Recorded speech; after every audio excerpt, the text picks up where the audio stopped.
Hi everyone, Rick here. We just wanted to let you know up front that this week we tried a few new things with the audio and recording setup, and some things got a little wonky. So if you hear any strange artifacts or popping in some of the audio this week, certainly a minority of it, but if you hear any at all, just know that we're working to fix it, and next episode should be better. Thanks so much. Here's The Legend of Zelda: Majora's Mask.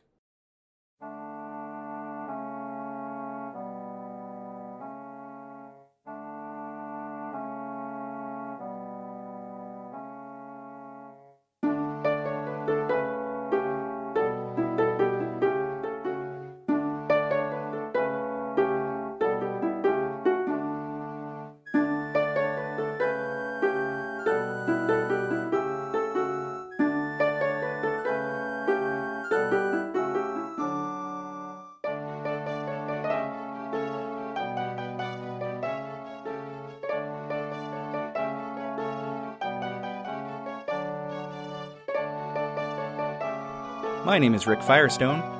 And my name is Ben Bugale. And you're listening to pixelprojectradio, a video game and video game club style podcast where we talk about games that we've played recently, we do deep dive reviews, and most importantly, it's all games that we and you love. Today we're going to be talking about The Legend of Zelda: Majora's Mask. Yes, and this has been on the docket for quite a while. I actually think this was one of the first games that we talked about whenever we came up with this project, right? This was 100 times over. I remember just very early on saying, we must. We absolutely must. And one of the reasons that I was so excited to play it is because we have, in you and I, two very distinct experiences with the game. Insofar as I have never played a Zelda game the whole way through before, and this was my first one. I've started several. This is the first one that I actually sat down and played through. And this is your favorite game of all time, if I'm not mistaken. Yeah, The Legend of Zelda: Majora's Mask is my favorite game in the history of mankind, and it's that's for a number of reasons. Obviously, nostalgia plays a big part, but also I think from a mechanics, and I could go off here, but I'm just going to say yes, it is in fact my favorite game. Yeah, and that's awesome. I think that the strength of this podcast is going to be having these two different viewpoints talk about how the game has aged, how it was received back then, and really how we felt about it. So speaking of how we felt about it, as we do on Pixel Project Radio, why don't we start with our one-sentence reviews followed by our rating? Do you want to go first, Ben? No, I would like you to go first. Okay, I will go first. So, The Legend of Zelda: Majora's Mask represents a healthy mix of what Zelda franchise does well and falters upon. The experimentation compared to Ocarina is a massive hit and lends an atmosphere that is darkly refreshing, yet despite this, it suffers from gameplay limitations and design stumbles that have caused it to age poorly. My rating? 6 out of 10. A simple mechanic in an otherwise tumultuous world, changing the landscape and limits of The Legend of Zelda forevermore. 9.6 out of 10. And I say 9.6 because even though it's my favorite, that's not to say that there can't be something to dethrone it someday. Of course, sure. And, as reviewers, objectivity and subjectivity both play a large role. So it's totally okay to say that a game is ranked high because you like it. And also if you think it's really good. So I think it's interesting that we both have pretty different opinions on the game. So I'm really excited actually to talk with you about this. But before we dive in, head first, why don't we get some basic stats out of the way? So, Legend of Zelda: Link's Awakening released back in 93, and 5 years later in 98, the first 3D Zelda came out. That would be Ocarina of Time. And that engine is largely what Majora's Mask is based off of. Majora's Mask released on the Nintendo 64 in Japan on April 27th of 2000. And if you find yourself thinking, wow, that's less than 2 years, or just about 2 years since the last game, you would be right in being surprised about that. It was a massive time crunch, and that is largely why they used so much of the same engine and character models. because they had such a small window. Time was what also inspired the amount of time that they had to generate this game is also what inspired the mechanic of using time throughout the entire game. This game, I believe, sold, it was 314,000 copies in its first week of sales in Japan, and I think to date it has sold 3.3 million copies worldwide, and that goes between N64 cartridges as well as on the 3DS, as well as probably the Wii marketplace that they had, the Nintendo marketplace. Absolutely. So its reviews, it got reviewed universally well. I think 95 out of 100 is its score on Metacritic, so that certainly gives universal praise. And it's still today widely considered to be a fan favorite among many. Of course, Breath of the Wild coming out really revolutionized how the fan base and the general populace feels about Zelda, but for a very long time, Majora's Mask was considered a fan favorite. And I mean, it still is, certainly. Oh, yeah, absolutely. I mean, and that's just it. I don't like it just because I like it. I like it because of the themes, the tone, everything else. And I feel like in a lot of ways it has stood up to the test of time. Yeah, it's gone through interesting raves of fans, in the year 2000. While it was well received, it seemed that 12 years later, especially around the Mayan calendar that was expiring, that game started to take flight in popularity again as themes of, time started showing up in society. So, Ben, you mentioned a couple of different platforms whenever you talked about the number of units sold. So let's touch on that for a second. So this game did premiere on the Nintendo 64. It also appeared on the GameCube as part of a collection with Ocarina of Time Master Quest, as well as a remake on the 3DS. I, this time through, played it on the 3DS version. I played the 3DS version, and you played N64, is that correct? I sure did. Yeah, so I think it'll be interesting to talk as we go about some key differences, because there are quite a lot, and in fact, from what I understand, a lot of people do not look kindly upon the 3DS remake. There are a lot of things that they chose to do, and a lot of things they outright changed that did not sit well with a lot of people. And to be sure, there are some changes that are quite nice, and we'll touch on that as we go through as well. But I can absolutely understand some of the reticence around accepting those changes. Honestly, in my opinion, if you haven't played it on the N64, you're not getting the experience as it was. How do I say this diplomatically? The N64's incarnation had an extra air of dread and doom to it, and there was something more haunting about it. I tried playing through it on the DS a couple of times, and it didn't have that flavor that I was looking for. Sure, I totally understand that. And, the developers of Ocarina of Time, well, and Majora, because they're the same developers, it's not even so much as what they intended to be experienced and how they intended it to be experienced, because they've come out and said things like with Ocarina, the Water Temple, they're like, yeah, we messed up. That was bad. And they kind of changed it when they remade it for the 3DS and for the Master Quest remake, I think, too. But let's talk about some of the changes. So the biggest change right off the bat that you'll notice if you're playing the 3DS version for the first time are the graphics are enhanced. The graphics are enhanced. Sorry, I've got a big, dumb, fat tongue. So the graphics are enhanced. The frame rate is a little smoother. And the addition of the screen gives you an area where you can always access your map as well as part of your inventory. Now, these changes, I think, are just objectively good. Would you agree? Not necessarily. And I know that, look, I consider myself to be a pretty progressive individual, but in the case for... It's not that it's bad. You still have the map on the screen whenever you're playing on the N64, so you don't need the second screen for that. For some of your inventory, I suppose it's a little bit more efficient, but you also don't have the same buttons at your disposal as you would with a full-blown N64 controller. So, I mean, I suppose having the inventory on that bottom screen is trying to compensate for the fact that you don't have all of the C's and the A and the B and all that jazz. Yeah, I get that. And, you know, the inventory was one of the things that frustrated me a little bit about this game as a whole, whether it was dealing with having more buttons or having a second screen.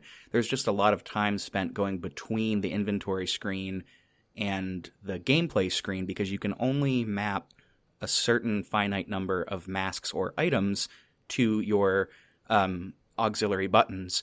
And that's all well and good. I mean, we're working with the hardware that we're given, you know, but it made for a lot of really flow interrupting inventory management in certain sections, like when you are in the temple where you have to play the ocarina to put up, what would you call those?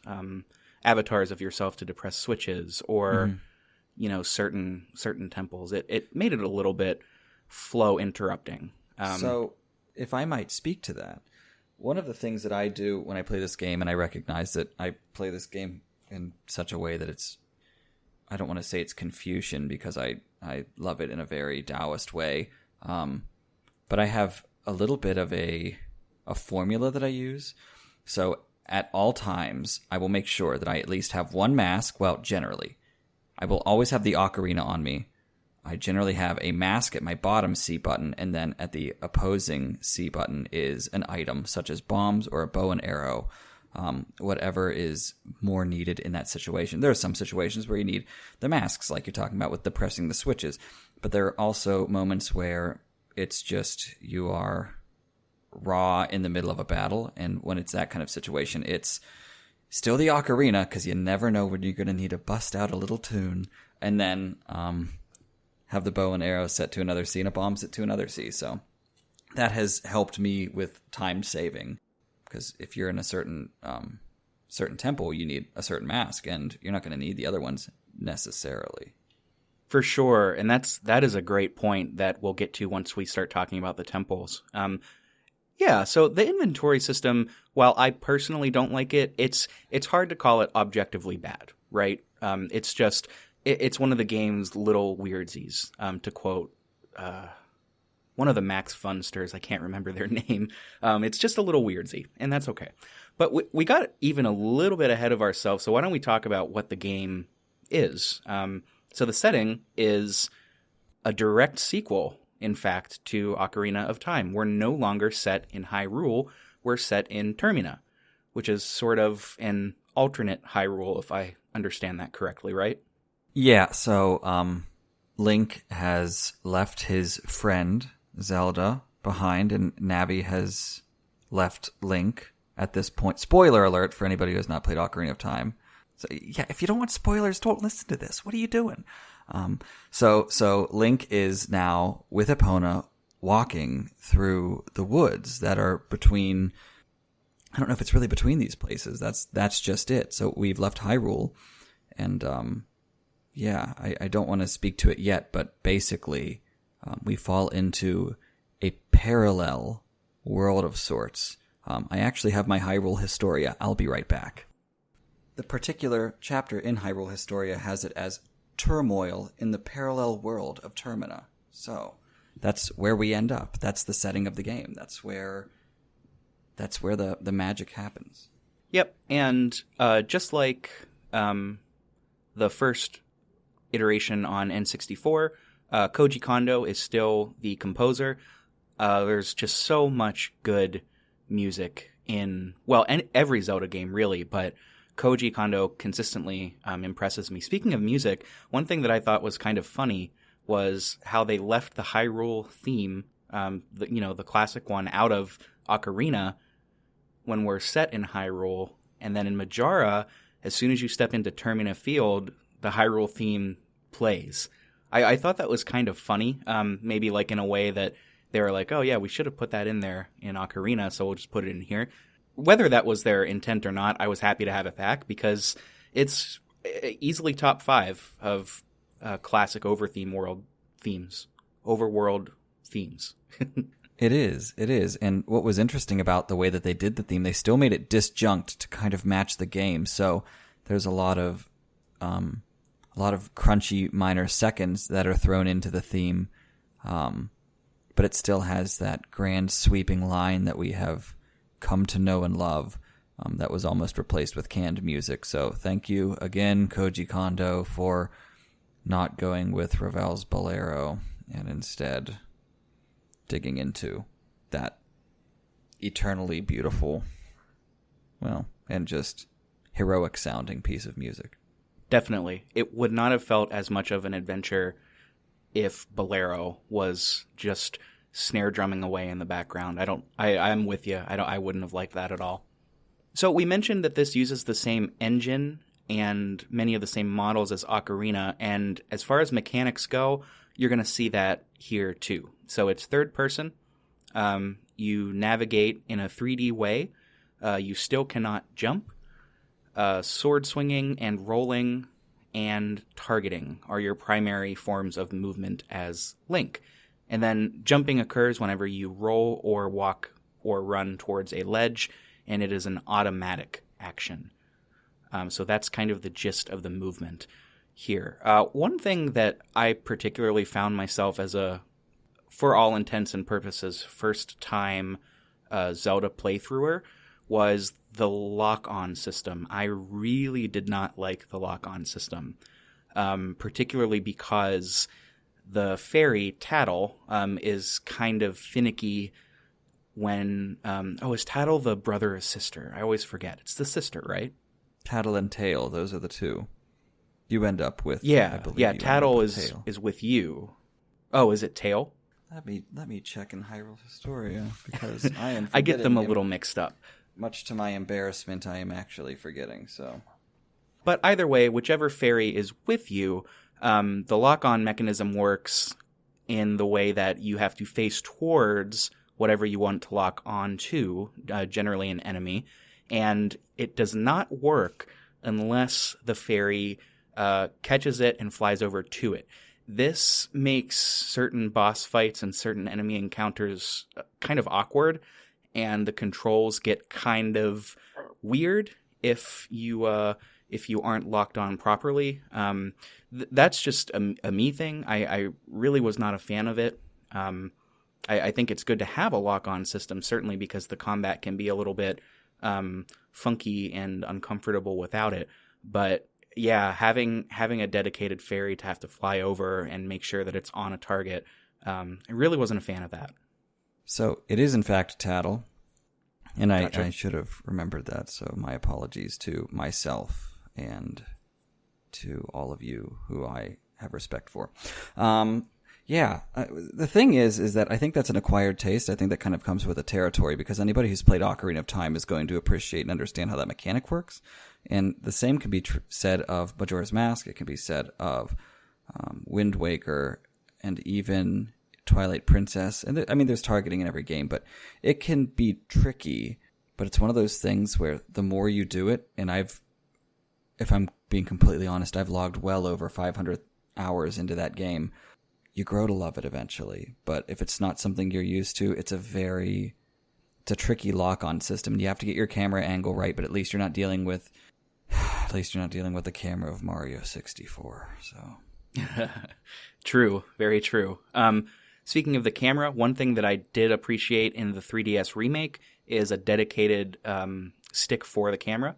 So you're able to move your right stick and kind of control that, where in the N64 version, it's more or less automatic. That was a quality of life improvement that I personally enjoyed, but, these little nitpicks, these little weirdsies all come down to, is it comfortable or is it better? Or is it familiar or is it good? And there's no right or wrong answer. It's, everybody's going to feel a little differently. That's why I'm particularly happy to have you here with me, Ben, because you and I both like this game, but we enjoy and dislike different things about it. So I think that's great. So I think as far as mechanics go, fighting is pretty standard. It's just there aren't combos. It's just you either roll attack or regular B attack. But the two mechanics that make this game particularly special are the masks and the time travel. Which one do you want to talk about first? Now, hold on just 1 second. It's not just A and B. You've also got the use of so many auxiliary weapons as well, such as your bow and arrow, your bombs, and other things, which I won't give away just yet because, again, why am I worried about spoilers? You shouldn't be listening to this. Anyway, let's talk about time travel first, because time travel is, I'd say, it's more elementary, it's more fundamental to the game and to your existence than masks themselves are, at least at the beginning. Yeah, and truth be told, the time mechanic in this game was, we could talk about atmosphere and that, it means stuff and it doesn't mean stuff, but as far as strict mechanics go, the time element was surprisingly my favorite by far. And we could talk about how they onboard you with that in the prologue once we get there, but do you want to explain the gist of how time works in this game? Yeah, without trying to give too much away, I would love to talk about the way that time works in this game. So without giving away too much of the story, basically, whenever you formally reach Termina, you have this clock, and the clock is counting down, and it's telling you that the world is going to end in 3 days, which it's kind of brutal. And each day passes, and while you can kind of alter the speed, you cannot stop time from flowing. So no matter what you do, those 3 days are going to pass. Unless you use the Song of Time, which will take you back to the beginning of the first day, and it resets everything. So all of the work, all of the progress you've made, with the exception of some items and some masks, everything else is undone. Right. A huge plot point to the story is that one character, Skull Kid, or we could say Majora even, but is bringing the moon crashing down into the Earth. And that's going to happen in 3 days. So you do have a 3-day time limit. And like Ben said, you can manipulate time to go back to the first day. So the way time works in this game is it's roughly 1 minute per 1 second. 1 in-game minute to 1 real-world second. So that's how time passes. You can manipulate time insofar as you can slow it down. You can speed it up. And as Ben said, you can go all the way back to the first day. When you go back to the first day, you lose all of your common items. Now, you don't lose your weapons, you don't lose your masks, and you don't lose key items like the camera box that you get at some point. What you will lose is you will lose all of your bombs, rupees, arrows, giant blast bombs, all of those things. If you can find it in the grass or at a common shop, you're going to lose it. It's true, and not unlike time in real life, when you do things in the game matters. You can't just do whatever you want whenever you want, and that's important for those of you who've seen the hit movie Groundhog Day. It's not unlike Groundhog Day to that end, but it is unlike Groundhog Day in the fact that it is far more brutal, and it's got some really adult and not in a.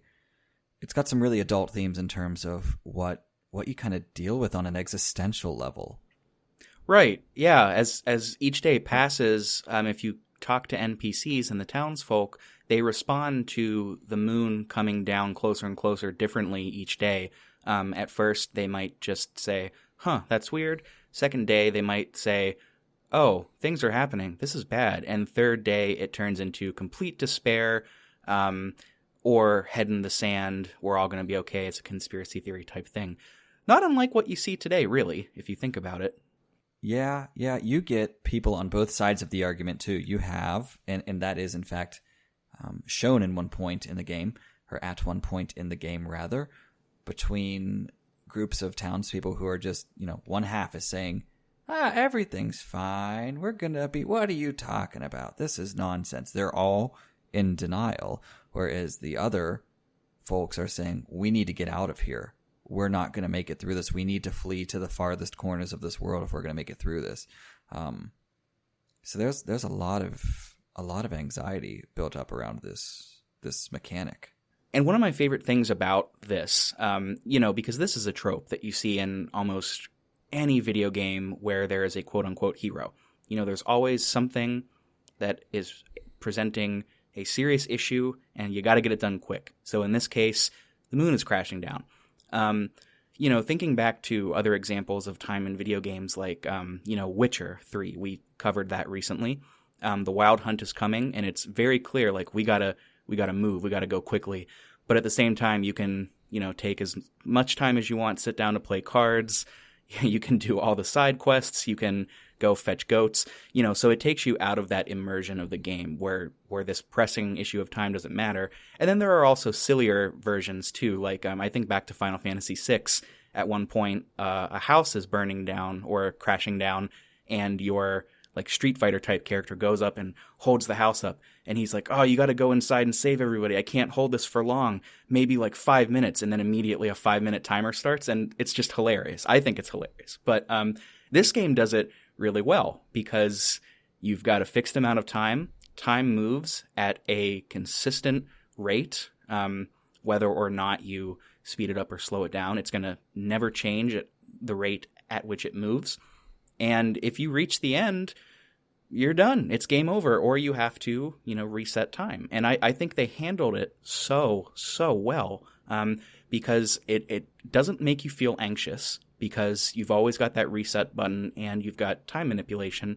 But at the same time, you can't just sit around and twiddle your thumbs. Like, you've got to move. And I just think they struck a really great balance with this. And as far as like taking care of things outside of, the main quest, one thing that the game does is provide you with a schedule for each and every NPC. So let's take the old lady in Clocktown, for example. There's an old lady in Clocktown who walks around at night, and at one point she gets attacked by a robber, and you have to save her, and you get a special mask because of it. This event only happens at midnight, I believe, on the first night. That is her schedule. And these NPCs have these schedules programmed in. So these events happen reliably. So if you miss this particular old lady on the first night, you can come back and reset time and find her again. And the NPCs are going to stick to that schedule. Just another example of how well the devs thought this through. I really...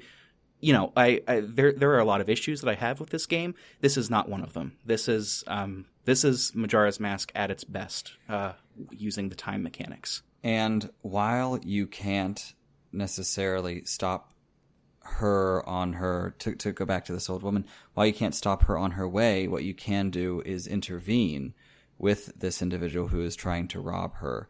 And I find that fascinating. One thing I wanted to say a while back was, while you always do have that safety net of going back in time, if you're partway through a mission of some sort, one that has taken a particularly great amount of time, and you're coming down to that wire of the end of the world or not, you have to decide whether you are going to jump ship or whether you are going to try and stay the course and beat that. Because if you don't, it's a high risk and potentially high reward. It's always high risk, though. Yeah, I remember specifically going through the first temple, and this was before I figured out the song of slowdown time. And I remember getting halfway through the temple, or maybe like 3/4 of the way through, and thinking, all right, I can, beat the boss and in the nick of time. And then I was like, oh, but then I also have to save the monkey, and I have to save the princess and do this stuff. And I remember texting you being like, I had to reset and I wasn't done with the temple. I'm so mad. But, looking back, it was frustrating in the moment. But I don't think the frustration was because of poor mechanics. It was because, I still hadn't grasped the gameplay. So, yeah, that can definitely be frustrating if you don't manage your time properly. Absolutely. And that's what the game comes down to, is, in fact, time management. And sometimes it's not really worth it to dig into doing something the full way through. Sometimes you just want to go through and you want to memorize and say, okay, how does all of this work?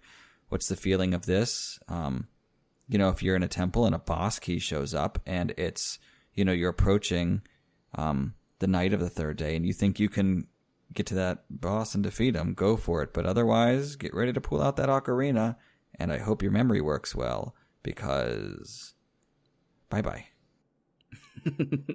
Yeah, bye-bye indeed. And before we move off of time, we should say we've been talking about slowing time down and speeding time up. The way the slowdown mechanic works is time on the clock moves at half speed. Gameplay does not. Gameplay stays at regular speed. The time speed up mechanic functions a little differently. It lets you jump forward in time. I believe on the N64 version, it's either 6 a.m. or 6 p.m. I believe there are fixed intervals. On the 3DS version, it goes by the hour, and you can go so far as the dawn of the next day. Just another quality of life improvement, I think. But that eliminates any kind of weird script issues with the NPC schedule or, having to have double time gameplay or things like that. Yeah, I like that mechanic. So, yeah, you're absolutely right. You jump ahead a half a day. You jump ahead those 12 hours. The thing that I like about, that I will say in favor of the jumping ahead by a half day, is the fact that there are some, I would imagine that having to jump ahead every hour, or just, an hour at a time, is it only by an hour at a time, or can you choose a certain amount of hours? Oh, yes. I didn't explain that well. You can choose. So, Okay. if it's 12 p.m., you can choose to go to 1 p.m. or 2 p.m., 3 p.m. in that interval. Okay, that I can understand more. Because I was going to say, there are some missions that you want to jump that clock ahead, but I get you now. I feel you. For sure. There's a particularly weird quest that takes place at 2 a.m. That we can maybe talk about later, because I know it was one of the most bizarre quests that I've played in this game. But yeah, that jumping ahead mechanism is super good.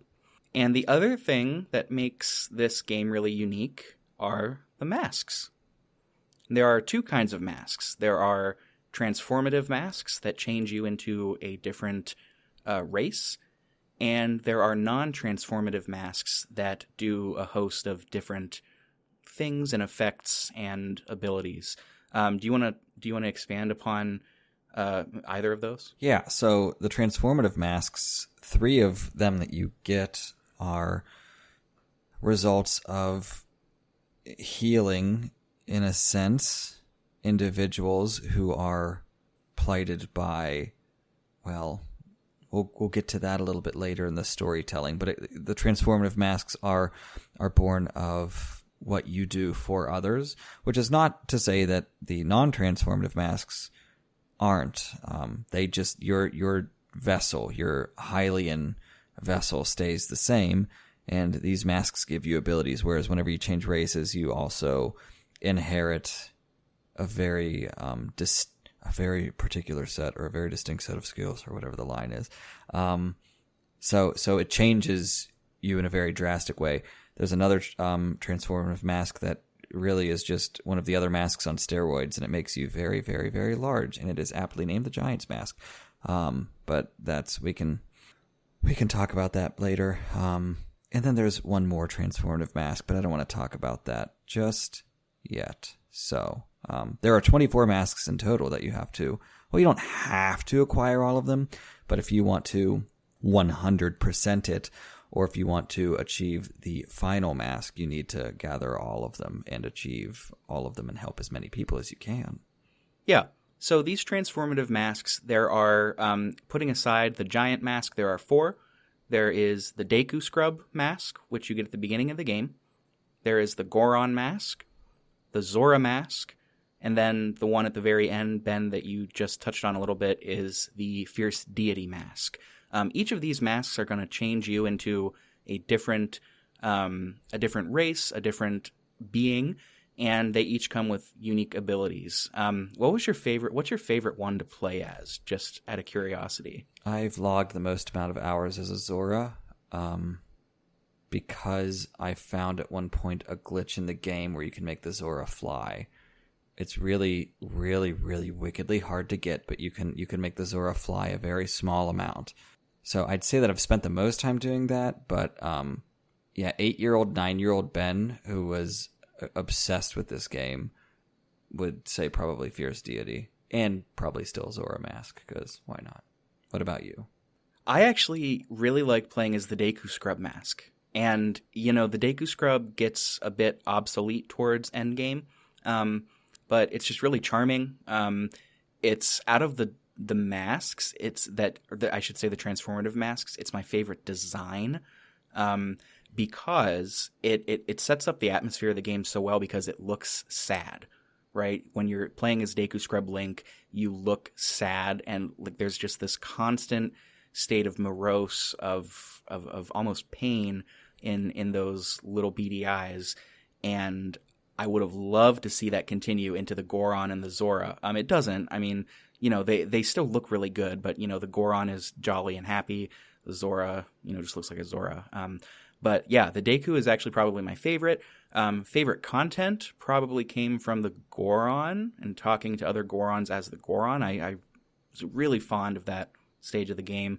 And yeah, like you said, the Fierce Deity, it's badass. I mean, it's hard not to like it, but you spend so little time with it.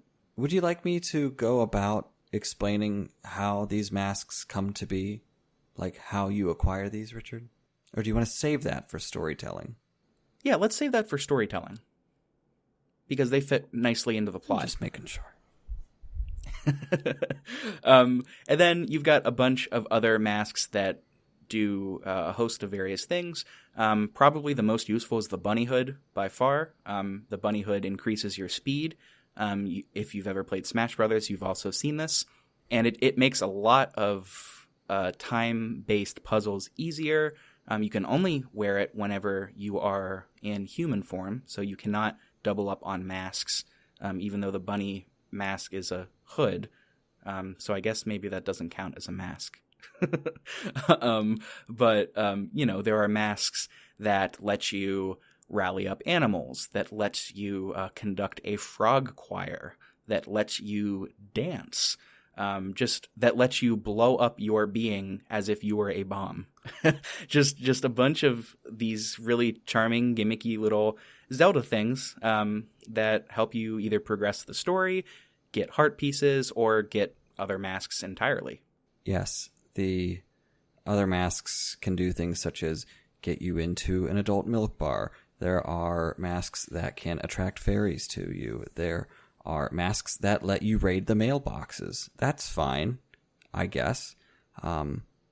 Yeah, well, I should say there is a mask, not there are masks. But yeah, it's each one of the other masks, the non-transformatives, are really only good for one specialized task. And some of them hinder your ability to attack, like Rick was talking about. The mask that can help you herd animals and lead them in a parade. You cannot swing your sword worth anything while you have that. Instead, when you go to swing your sword, you will pull out your ocarina, march in place, and a little flute ditty plays with a snare drum. And just don't go into battle with that thing on. It's so charming, though. I believe that quest is how using that mask gets you the bunny hood. If I'm remembering correctly. That is such a charming little delightful cute quest because you march around and like you said there's a little fife and snare drum cute little march playing and you march around these chicks so they change into chickens. It's just it's the classic sort of charming Zelda that permeates the series. I really liked it. But like you said, yeah, don't pull that out in combat. Otherwise you start marching and the bird that steals your rupees comes and takes your stuff and then you're in trouble. That sounds like a trauma, Rick. Do you want to talk more about that? I was never a victim of that bird, thankfully. I stayed away until I got the fire arrows and then I farmed all the rupees I could from it. Yeah, let me say this. It's real cute when it steals your rupees at first, but it gets worse. It can steal your sword if I'm not mistaken, right? It can steal a lot of things. Maybe that's our cliffhanger. That's all I'm going to say. Do you want to dive into the story? Is there anything else that we missed that we should talk about? I don't think so because the story is it's substantial, it's colossal, it's monumental, it's breathtaking, at least these are my feelings and thoughts about it. No, it's a great story. I think we should dive into it. Yeah, let's start off at the beginning.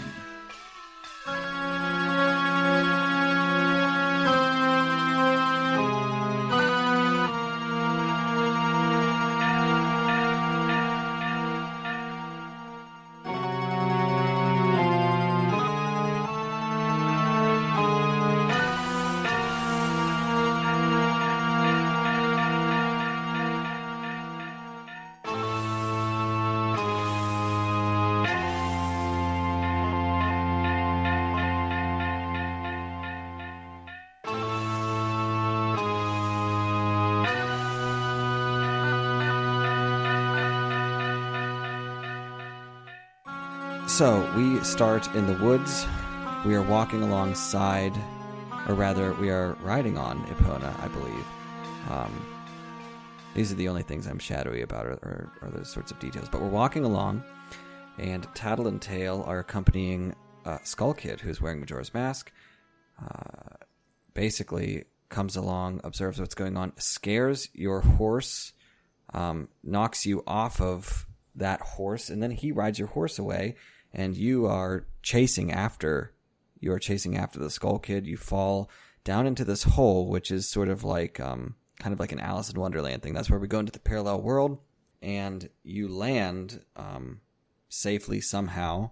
But you are at that point by the Skull Kid transformed into a Deku scrub, and the Dekus are they're really not respected by society, which is what's interesting. So, you're walking through the clock itself. You meet the Happy Mask salesman from none other than the Ocarina of Time. And he says, "You've met with a terrible fate, haven't you?" Which is the most iconic line of this game. And he tries to say, go and get my mask and bring it back to me. And you have time, and you'll heal, and you'll be better. And he's just full of all of this optimism and positivity. Sends you out into the world, and as in all of the other classic Zelda games, Deku scrubs are evil, and so that is why the dog attacks you. That is why some of the townspeople don't really want to associate with you. That's really fascinating. So that's how we really begin. Yeah, and just to circle back a little bit, one of the ways that they set up the atmosphere that permeates Majora's Mask, and we should say if you've not played it, go play that. We'll be here forever. You can listen to this whenever. Go play it. But if you haven't, this game is notable for taking risks with its tone and ambiance. It's very dark, and it sets it up sort of when we see Skull Kid with the Majora's Mask and the Majora's Mask theme plays, best song in the game. And then when we get to the Happy Mask salesman, his movements are animated in a way that do not have transitions. So what I mean by that is he's talking to you normally, and then with no transition, just a straight cut, he'll be in a different position with a different facial expression. I think that is a really subtle and a really good way of them sort of showing, rather than telling, this creepy ambiance. And of course, too, like you mentioned, Ben, the first thing that mask salesman says is, "You've met with a terrible fate, haven't you?" Sort of in like, "Oh, I see what's going on." Like, he knows. And it sets this up so well. And yeah, then we move into Clocktown, where we get the best song in the game. And like you said, Deku scrubs do get attacked. They're looked down upon. They're sort of second-class citizens. So, this whole game starts out, to paraphrase the great Wesley Willis, with Skull Kid being a stupid jerk, basically. Yeah. And through Skull Kid laughing himself away from you whenever he transforms you, Tail, the fairy brother, makes off with him, and Tattle is left behind. So that's how Tattle ends up as your companion. So you're in Clocktown, and you're a Deku scrub, and you don't know what to do. You're treated poorly by the children in town. But what you do is, being a Deku, you have this ability. So you are able to pop yourself up in the sky. You're able to fly into one of the fairies. There's a stray fairy, and it says, "Take me to the fairy fountain." And you say, what's that? Okay, I guess. And then you go all the way to the fairy fountain, and the fairy's like, thank you so much. I'm not going to heal you, but here, blow some bubbles. So that's fine, I guess. And I you always walk thought out of- that was strange. Like, the great fairies are so powerful, and she's like, Here's a here, bubble blow some wand, bubbles. kid. Yeah. So that's fantastic. So you go outside, a kid's a jerk to you in North Clocktown, and you say, I'll pop your balloon. And then you pop the balloon using a bubble, I guess. And then the kid's like, say, I'm not supposed to like you, which is great, I guess. And then you have to catch these kids, and eventually you get the code to their hangout. You go to the it's just... And we should say, you catch these kids by playing hide and seek. That is a trope in video games that I'm done with it. It's like, I get what they're trying to do. But when you find them, they teach you the secret code. The thing about the secret code, it locks you, once you get the secret code, you're able to enter the observation tower with the telescope, which has the best song in the game. But the thing about the code is it's randomly generated. And in the N64 version, you either have to write that down or just remember it. And if you don't, you have to do the hide and seek over again. The 3DS version, they put it into your notebook. So once you do it, it's there for good. Your notebook doesn't reset whenever you reset time, thankfully. So it's always there. My code was pretty easy to remember, so I never really had a problem with that. But I remember trying it as a kid on N64 and being so frustrated whenever I reset time and I couldn't remember the code. And I didn't want to play hide and seek again. So, but 54213. It's mine, still mine was 35012. I don't remember. 35412 probably. Zero's not an option. But yeah, that takes you up to, as I said, the observation tower, which again has the best song in the game, and you can you look up at the moon with the telescope, and you see the moon sheds a tear. You also see Skull Kid sort of taunting you, dancing on top of the tower, and the moon coming ever closer. So it's really showing you in no uncertain terms that, like, the time limit matters. Like, the world is going to end. But anyways, you get that tear, and you're able to trade it with a local Deku scrub who has a flower planted in the middle of town. And this flower gets you to where you need to go. And he says, hey, I'll give you my title deed for that moon tear. It'll be good for my wife. I'm almost certain that's what he says. So you give it to him, and you get his title, and then you can use that special flower. And all of this, you have no ocarina at this point. You have no instrument. You are just that was taken away as well. All of this you have to do within the first 3 days, and it's not in typical Legend of Zelda fashion. They are not spoon feeding you. You have to figure this out on your own. Yes, talking to NPCs is a critical part of Zelda games, particularly this one, where you get different information depending on what day you talk to them. And time is moving as fast as it possibly can over these 3 days. So you've got to be booking it through all of this. So anyhow, we reach the evening of the third day. Actually, before you move on though, I actually finished all the stuff before the evening, before the clock tower opens up for the festival. If you do that, there is this scarecrow, this sentient scarecrow in the observation tower, and he loves dancing. And he's like, if you want to dance the night away with me, we could dance till dusk, or we could dance till dawn, depending on when you talk to him. And that is the way to fast travel in time whenever you do not have your ocarina. So you talk to him, you dance, it plays, I believe, Saria's song, which is the best song in the game, and it takes you to forward in time, whether that is the next day or dusk or whenever. But you do eventually get to the final hours, and then the clock tower opens, and we are able to confront that little jerk Skull Kid. Yeah, and the tower that Rick was talking about whenever we're looking up at the moon and the moon's tear falls, the tower is the clock tower, which is the central thing in South Clocktown. So we fly over to the clock tower. We waltz our way up the stairs because as soon as we reach the final hours, the tower opens, we go up. Skull Kid's flying in the air like a stupid jerk. And so we, in typical fashion at this point, we blow a bubble at him. And apparently he's allergic to whatever's in the formula that creates these bubbles. And he drops the ocarina. And I know I'm saying this all in jest, but I love this game. And I will say it was the first game that I ever felt that I needed to own. You pick up the ocarina and you're like, yes, memories and all that jazz.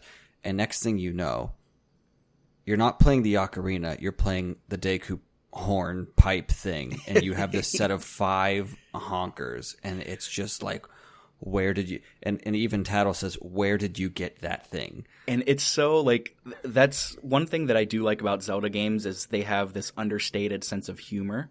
And whenever you go to play your ocarina and you pull out what are essentially sort of like giant metal bicycle horns that are slung over your back and facing forward, kind of like metallic bagpipes. Yeah, and the fairy says, where did you even get that? And it cuts to just a close-up of you, and you're just standing there. And then I think that happens another time later. Somebody's like, where did you get that? And it cuts to you, and you just fall over. And it's like these little subtle humor, subtle gags are really charming. It's a welcome reprieve to the overall like really oppressive and depressive atmosphere that the game is setting up for you. But at this point, you get your ocarina. You do not get the mask from Skull Kid. He gets out of there. And you go back to the Happy Mask salesman who promised to turn you back into a child, or I should say into a human, right? Am I getting ahead of myself? Skull Kid doesn't get out of there. You get out of there by playing the Song of Time on the honkers. Right. And that's how we get. I was going to say, because Skull Kid's like just there and is none the wiser because you've used the ocarina to travel in time. And that's when you get to the Happy Mask salesman, who you are exactly right, turns you back into Child Link, the same Link from Ocarina of Time. Well, not before he asks you for his mask, because he holds up his end of the deal. He said, if you can get your ocarina, I will turn you back into a, human child. But your end of the deal is you've got to get my mask back. And so he turns you back and he says, where's my mask? And it cuts to you just sort of looking, and he goes berserk. He is angry. And this is particularly frightening because, again, like, he goes from normal position, normal position to sort of hands on his head, like wailing, and then to holding you by sort of like the scruff of your collar and shaking you. And he does this all without any transition in the animation. And it really heightens the fact that, like, this is a creepy character. This is a creepy game. So let me say that there have been a lot of theories about this game and its parallels with the 5 stages of grief, which I think if you're looking hard enough for something, you can find it. But since we have basically gone through Clocktown, we have denial. That's exactly what the town is in. It's the moon is falling, and they're like, it's fine, I guess, when it's clearly not. But now that we're a child, we can actually exit the town because our sword is returned to us. You're not able to make it out of the town because as a Deku Scrub, you don't have any sort of weaponry, so the guards don't let you out. As Kid Link, you're able to leave the town successfully. They say, oh, you have a sword. Well, then be safe on your journeys. And at that point, you are persuaded to work your way south to the southern swamp. Yeah, and this, up to this point, concludes the sort of tutorial of the game, the onboarding. And I think the onboarding of this game does everything really, really well. It introduces you to the time mechanic. It introduces you to the notion of talking to NPCs at different times to get different information. And it introduces you to, or I should say, it helps persuade you to not be afraid to reset time. Because, as we mentioned, you have to reset time to progress forward in the story. But when you do, you see that you do not lose anything that you cannot get back. You lose your rupees, basically, at this point.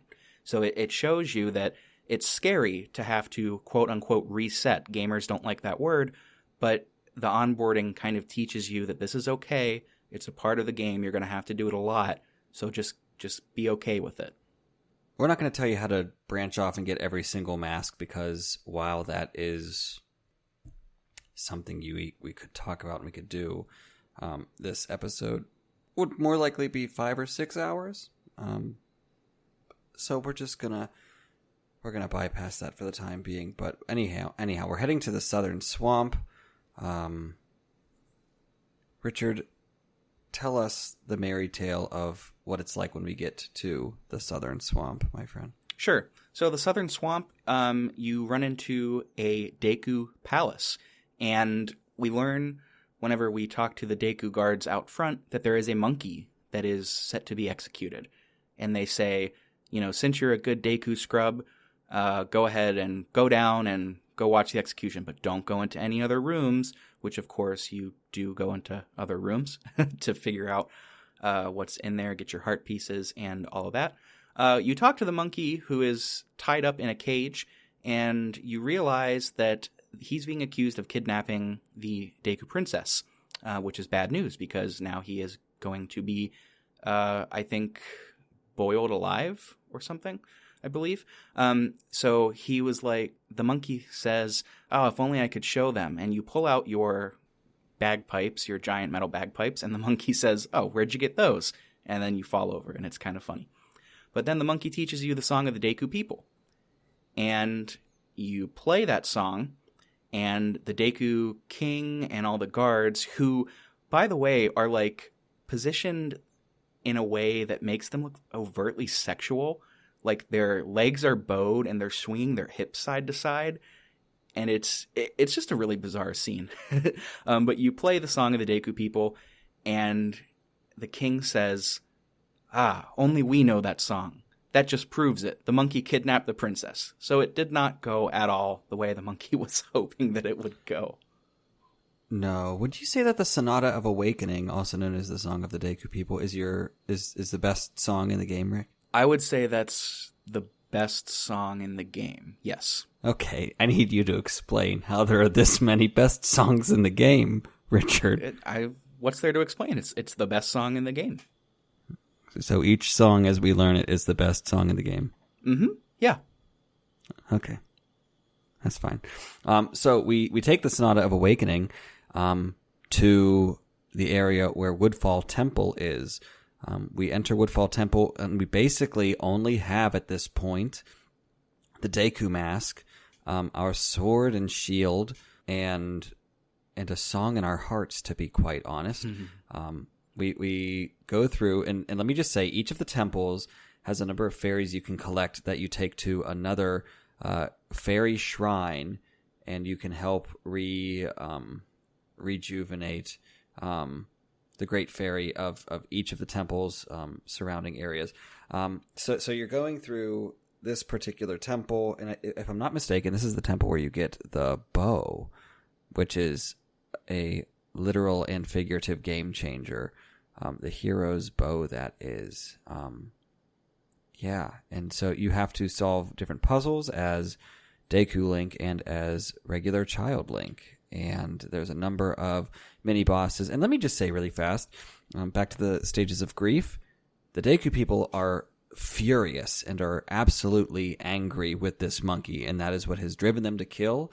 And so that's the second stage of grief, is anger, which I find to be interesting. And then, because of this and everything else that's going on, the waters in the surrounding area are poisoned. But back to the temple. Yeah, so the way that temples in Zelda games tend to work is that you receive an item, and that item is basically how you get through the upcoming or current temple, and then after that temple, those items kind of drop off and you don't use them a whole lot anymore. That happens a lot in Ocarina of Time, and it happens a lot in Majora's Mask. Less so in Majora's Mask because each temple requires an item and a mask to sort of get through. And it is true that after the Deku Temple, after the, what is it called? Woodfall Temple, the Deku mask tends to lose relevance.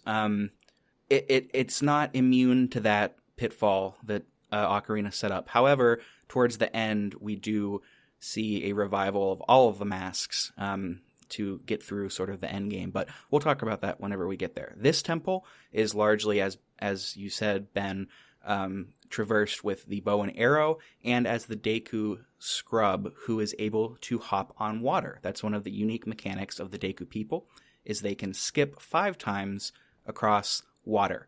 That's particularly important here because the water is poison for 1, and for 2, Dekus can't survive in water. So if you fall in the water, it's not a game over, it's a soft reset to the last ledge that you were on top of.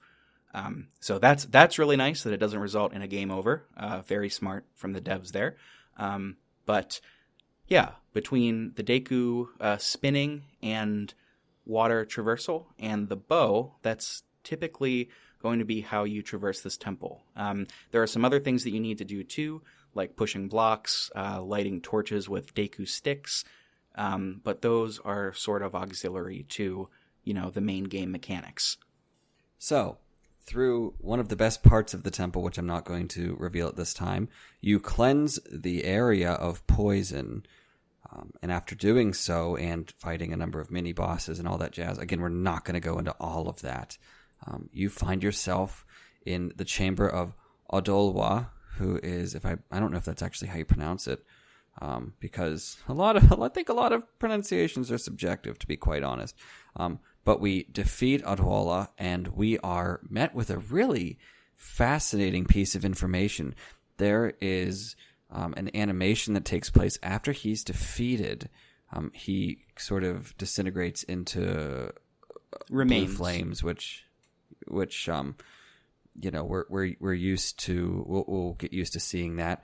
And you pick up his remains, and as soon as that happens, you are taken away to a sort of strangely mystical realm, and there's a giant there, and this giant is in the distance. It looks very strange, so be not afraid, but you learn a song from the giant called the Oath to Order, and we learn the song. It goes into our inventory of songs, and I would say at this point it's probably the best song in the game.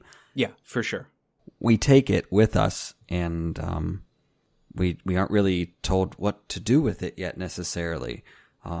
And so after we learn that, we're transported out to basically the edge of the temple, where we find none other than... Well, I was going to say, before we jump away from that, I think it's noteworthy to talk about these giants. So you're going to come across 4 of them after each temple. 1 after each temple. There are 4 major temples. And each giant sort of speaks to you in song. I'm not sure if this is what they were going for, but it was profoundly sad. Just the setting, how the giants are portrayed visually, how they sound, and what they're saying. There's just a profound sense of sadness and urgency and pleading to sort of continue on your quest to help. Because, as we'll figure out, these giants are going to keep the moon from crashing down. But they don't tell you that outright. They sort of tell you part of the story, one at a time. But yeah, when I first saw that first giant, I was like really struck by just how morose and there's just such an air of sadness to it. I was really taken aback. It's quite beautiful. So we experience the giants, or at least the first giant. We find the Deku princess, and like any good hero, we stuff her in a bottle to take her back to her family. This is another one of those little weirdsies in Zelda games, and it's just, I don't know if they meant it to be funny, but it's just so goddamn funny whenever she's like, oh, you have to help me, and then you just put her in a bottle, and the text says something like, it's snug, but she's okay. Have you ever tried to put a human in a bottle? I can't say that I have. It works. It works out okay? Mm-hmm. You got to put them in piece by piece like a ship, right? You can. There's a few schools of thought there, but again, we'd be here for many more hours than we should. So we can take our fairies to the Great Fairy, and she will grant us a new ability. This is, I believe, the Great Fairy of Power, I think. So this is another difference between the systems. In the 3DS version, this doubles your magic meter.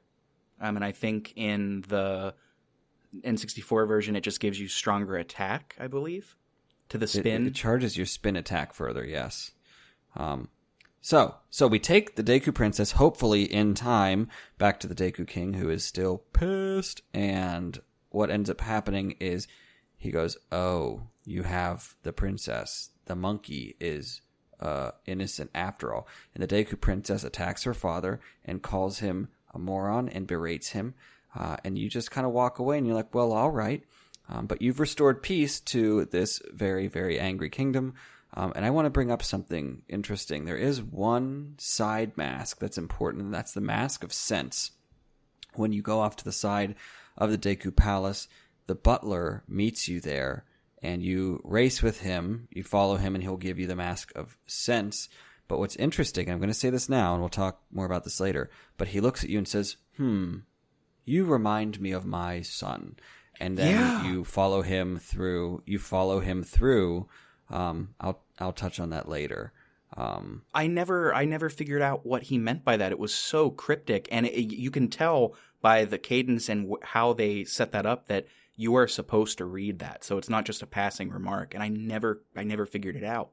I'll talk about that later. So okay. But that's because it's for later. But that takes us through Woodfall and Southern Swamp. I mean, we skipped out over a lot of material, admittedly, because there is a lot to do here. There is. I think this podcast would turn quite long if we went over getting every mask. Good Lord. Yeah. Well, so for those of you listening at home and playing along, we're just going over the main story beats. So this is not exhaustive. So let's go then to Snowhead and to the mountain village. Would you care to waltz us there, Richard? Yeah, I love this area. This is this might be one of my favorite areas. I have a tendency to dislike water areas. So the pirate ship and the Zora area wasn't huge on. This area I like quite a bit. And I think it has a lot to do with the Gorons in general. So the Gorons are rock people. So they literally look like boulders with legs and arms and dopey little innocent faces. And they are very, very kind people. But whenever we go up there, we realize that everything is frozen over. We even see several Gorons frozen in ice. One old one in particular that becomes important. And Gorons stuck on ledges that are just starving. So something's not quite right here. So we go in and we find this one Goron that is kind enough to let us into the Elder's Chambers. And when you walk in, you are met with what is not the best song in the game, a baby crying nonstop, forever and ever. And it's very loud. So you go into the chamber and the guards sort of fill you in, and the baby fills you in too, and says the baby misses his dad. His dad went out on is it his grandpa? I believe he's missing his father. It's either his father or his grandpa. And the father has gone out on an errand and has not come back, and they're all fearing the worst, as one does. So you have to find the Papa. Mm-hmm. It's the best mini game in the game. Find the Papa. It is. And if I'm not mistaken, Papa's not around anymore because I don't believe the Goron Elder is the baby Goron's father. I think it's actually Darmani, if I'm not mistaken. It is Darmani. Darmani is a Goron who has passed on. And we find Darmani using the Lens of Truth. This is another item that, after this whole section, sort of loses all of its relevance, save for, one or two areas come in later. Ish. Okay, I'm getting looks from Ben, podcast listeners. But anywho, you use the Lens of Truth and you see the ghost of a Goron, and he takes you to his burial site, and he introduces himself as Darmani. He asks you to sort of help restore the Goron village to what it once was. That is to say, make it not frozen over. And this is where you get the Goron mask. Now, when we got the Deku Scrub mask, Skull Kid put a hex on us, and the image, the vision that we get, is a giant Deku Scrub sort of lording over Link. What we get here is a vision of the man, or the Goron himself, Darmani. And it's implying that he is sort of giving up his life essence, his spirit, to be into this mask. It's very sad. It's touching. It's certainly touching, but I was filled with just a real sense of sadness after this. Like happiness that I could help him and help his people out, but man, it was a tearjerker almost. Yeah, no, Darmani was trying to stop the blizzards himself, it seems. And he cannot rest. And he actually, if I'm not mistaken, is trying to bargain with you and beg you to help him. And if you're not going to help him, then for you to help his people, which, if you're keeping score, the third stage of grief is bargaining. So that's what he's trying to do with you.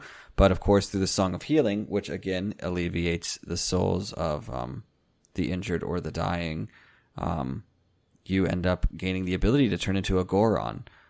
And there's many tasks that you can do throughout the Goron village. And eventually we find ourselves learning the Goron lullaby from the baby after helping the baby. From the baby? Enough. From the little Goron baby. From hit rapper Da Baby? Da Baby. Who would name themselves that? And I hope you're listening, Da Baby. If you really are a rapper, I hope you're listening. Real name. What I found really funny about this, so you get hot spring water from where Darmani's burial is. You put it in the water. You put it in a bottle, and you use it to melt this elderly Goron. And once he's out, he says, I've got things to do. And he ends up teaching you part of the Goron lullaby. And I should say, too, the character design for him, it's just really good. Like, this really might be my favorite section of the game, just in terms of the environment and the characters. Because as he's teaching you this song, they make it so clear that he's decrepit and, like, he doesn't have a lot of time left. So you get this sense that, like, this quest dies with him and you've got to take it.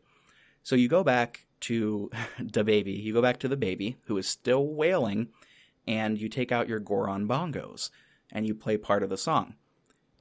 And it's so jarring. The baby, like, stops crying and says, "Oh, I'll finish the rest." And it stands up and puts its hands behind its back like a choir boy and begins to sing. And it's got, like, only one tooth and a little curl of hair. It's just it's so weirdly formal and out of left field. I was really taken aback by this moment. It's a little strange because Da Baby is, yeah, exactly what you're saying. Kind of hands behind the backs, like, kind of like one of the Von Trapp children or something. Sings this song, and you're suddenly like, oh, okay, great. So at this point, of course, there's other things you can do. I know we're skipping over things, but you basically go up to Snowhead, and that's where the breezes are blowing, and that's when you pull out, what was that item? The Lens of Truth. And you see Big Boy, the other rapper, yes, sitting up, and he is blowing. Big Boy, if you're listening to this, come at me. And we should say, when Ben says Big Boy, we mean there is a giant Goron that cannot be seen by the naked eye, only by the Lens of Truth, and he is blowing essentially an avalanche onto the only path to the Snow Temple. So, of course, having learned this new Goron lullaby, we pull out our bongos and we bongo him to sleep. Yeah, I can't say that my parents ever bongoed me to sleep, but it might work. I think our friend Dakota was bongoed to sleep once or twice, though. So, Dakota, if you're listening, that one's for you. So we get ourselves into Snowhead Temple, and the music there is it's particularly interesting to me. It's kind of isolated and chilly, and it's just very, very peculiar in my opinion. It really reflects the temple itself, which I think that's why it's the best song in the game. Yeah. There's an undertone of urgency to it, while it's also still kind of striking and barren. So we're going through Snowhead Temple. We get the fire arrows here. We obviously have mini bosses. We're using our special abilities as the Goron, which, by the way, some of the special abilities are the fact that he can throw these meteor punches. He can pound the ground unlike anybody else, and he can also roll himself into a ball and emit spikes from his spine and other parts of himself, and he can move at a very quick speed. And you have to use all of these skills very meticulously and accurately in terms of time as well. It's really it's not for the faint of heart. It's baptism by fire, and well, sort of literally, because there are lava pits that you have to traverse. Another special ability of the Goron is being able to walk on fire and lava and, be okay. They can't do water. Water is death instantly, but they can walk on fire. Yes. So, but all that to say, you have the ability to turn into this ball thing, this wheel thing, and good Lord, you don't get many practice runs. You're just thrown into these ramps that you have to apparently be able to perfectly get through. I remember whenever I was young, I had to do this temple at least 2 or 3 times because it took me so long to figure out. But after I figured out a certain punch and a certain disc that I had to knock out of the way, that's whenever I finally got through this temple. Well, it's tricky because the way that the Goron roll works is when you start rolling, you roll at 1 speed. And it takes some time to rev up, but after a minute, you emit spikes from your ball, from your roll, and that does take up the magic meter, but you also go considerably faster. And it is when you're going considerably faster that you are able to jump over ledges, what they call the Goron jump, which is a big part of solving this temple. And what makes this particularly tricky is, as we said, this is an ice temple, so there's not a lot of traction on the ground. So you really have to figure out where you can start the roll so that you're up to enough speed to do the Goron jump to traverse the temple. Otherwise, you will fall, and this is a multi-tiered temple. So when you fall, you have to go through everything all over again, and it is a bit of a pain. Not gonna lie. I can see how somebody might say this isn't good level design. I like it, personally. It's brilliant. This is, again, I love this temple. I can see how it's frustrating, though. And maybe I like it so much because I didn't fall. I managed to figure it out so I didn't fall. But yeah, super frustrating. This is the genius of this game, though, if I can be frank. So the Woodfall Temple, we have what we're used to. It's a sprawling, rather normal temple, but we get to Snowhead, and suddenly it's this vertical stack with little appendages off of it. It makes it all the more curious, and we also fight mini-bosses such as the Wizrobe in it, and there are a number of secrets. Yeah, I know, right? There are a number of secrets littered throughout that, what do you need to use? The Lens of Truth to find. They are hidden behind walls, and the Great Fairy's Mask can help you realize this, but where some of the fairies are, but ultimately the Lens of Truth will show you things. Eventually, we work our way to getting the boss's key. Oh, I guess you have to fight the Dino Fulls as well. They're another great mini-boss. But yeah, they were a mini-boss before, and now they're sort of more of a common enemy because you have to fight like 2 or 3 at a time here, I believe. Correct. So we get we get ourselves the boss key, and what have we talked about? Precisely landing as Goron Link, and that's of course the last thing we get to do before we get to fighting the masked mechanical monster Got. So, take it away, because I know that you liked this so much, Rick. I did. This was a really cool and unique boss fight. You're in a circular arena, and the way that this boss works is it's just going to run around in circles around the arena, all the while kicking and dropping bombs and things like that. Now, if you stop, you're not going to get lapped by the boss. Once the boss gets far enough away, it's going to sort of slow down. But if you're chasing it, it's going full speed. The way that it works is you have to get up to that Goron max speed roll. So not the regular roll, but the spiked roll that consumes magic. And you have to hit the boss either in the shins and the ankles or going off of jumps and hitting him in the back to get him to sort of fall down. And once he's fallen down, you can, go to town on him. The Goron has a unique combo of jab, jab, butt bounce. That's particularly effective. But that's how this works. And as you're going around, you have to keep track of a couple of things as you're doing the Goron super roll. You have to keep track of your magic meter. So if it's running low, if it runs out, you are not able to maintain spikes. So as you're going, you have to hit little pots that refill your magic that you can find anywhere in the world. You also have to look out for the bombs that the boss is dropping because those will get you. If you go off of the jumps and attack the boss, he has a chance of kicking you, which happened to me a lot. This boss battle took me longer than I think it should have. I still really liked it, but it took much longer than I was anticipating.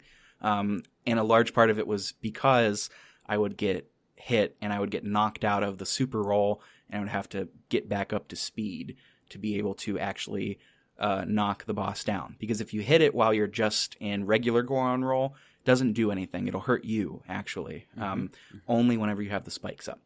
But that's kind of the gist of this boss. Am I forgetting anything? I don't think... Did you mention the lightning? I did not mention the lightning. That's a bugger of an attack. Yeah, lightning, take it away. If you are standing still, or if you're like walking, you could be like jaunting around this circle, which if you like NASCAR, you'll love this boss fight. But if you are just kind of walking or going too slowly and you're long range away from him and he has a clear shot at you, God will literally, from his horns, zap you with lightning. And what's great about, also, I forgot to mention, at the beginning of this fight, you're the one who causes the issue. Like Odwal, or Odalwa, you're fighting sword to sword, shield to shield, whatever it's all, or sword to shield, whatever. With Got, you're literally just right. It was frozen in ice, right? And you set him free with fire arrows. God is the one that is, plaguing the Goron village, and when you get in there, he's frozen in ice, and you might be thinking, "Great, my job's done," but in fact, no, you must unfreeze him. And then beat him to a pulp. So it's like double whammy for him, right? I forgot all about that. And eventually you bring down the beast, who crashes into a wall, collapses. You gather the remains, and you meet up with the next of the four giants, bringing spring to the mountainside. And the Goron racetrack is open, which, Rick, I know you didn't enjoy. No, actually, the more I think about it, that's probably my favorite mini game in the game. I'm not saying it's easy because it's super unpredictable, but it's just really fun and satisfying to do. And they program the AI in such a way that they're intelligent, so like they go after you to get you to to knock you down. Super cool. The game meets you at your successes. Yeah. Yep. I've come around on that for sure. So yeah, spring comes, and that's kind of it. We can move on though from Snowhead Temple to Romani Ranch, if you would care to take us there. Yep. And like we said, there's still a lot of stuff to do once you bring spring back. It turns it into a completely different place. And there are a handful of goodies you can get. This is where you can start the frog choir if you have that mask. Just a lot of unique little stuff. But the next area that we're going to, you mentioned the ranch. That's the next required area is the Great Bay.